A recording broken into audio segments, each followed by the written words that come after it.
Programang ito ay rated SPG. Striktong patnubay at gabay ng magulang ang kailangan. Maaaring may masiselang tema, lengguwahe, karahasan, sexual, horror o droga na hindi angkop sa mga bata. Ang kwento ay tungkol sa mga pagsubok, panloloko, at pagpili ng tamang desisyon sa kabila ng mga paghihirap at pagnanasa para sa katarungan. Si Charlie at Lani ang nasa likod ng plano upang ilayo si Madam Aurea kay Ina. Layunin nilang manipulahin ang kalagayan ni Madam Aurea at magamit ito para sa kanilang kapakinabangan, habang walang kamalay-malay ang kambal na sina Yuan at Jonah na mali ang kanilang pinaniniwalaan. Naging desperado si Ina na malaman kung saan dinala si Madam Aurea.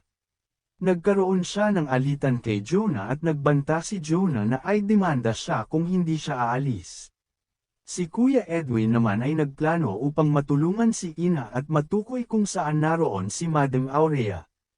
Si Ina ay nagtanong kay Yuan, ngunit siniguro lang ni Yuan na ligtas si Madam Aurea.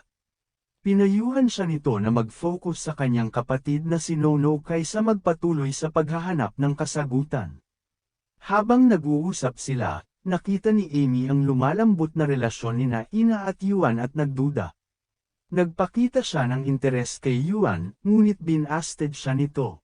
Samantalang si Madam Aurea ay nangungulila kay Ina, kaya inutusan ni Charlie ang isang tagapagbantay na lagyan ng gamot ang pagkain ni Madam Aurea upang lumala ang kondisyon nito.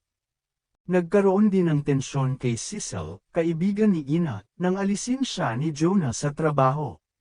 Pumilit si Ina na huwag alisin si Cecil, at nang hingiin ni Jonah ang isang pagpapakumbaba mula kay Ina, nahirapan si Ina kung susundin niya ito upang mapanatili ang trabaho ni Cecil. Ang mga pangyayaring ito ay patuloy na magbibigay ng tensyon at hindi pagkakasunduan sa buhay ni Ina at ang mga taong nakapaligid sa kanya. Marami-rami pa tayong aabangan. Kung bago ka pa lang sa channel ko ay huwag kalimutan na mag-subscribe at i-like ang video na ito. Salamat po.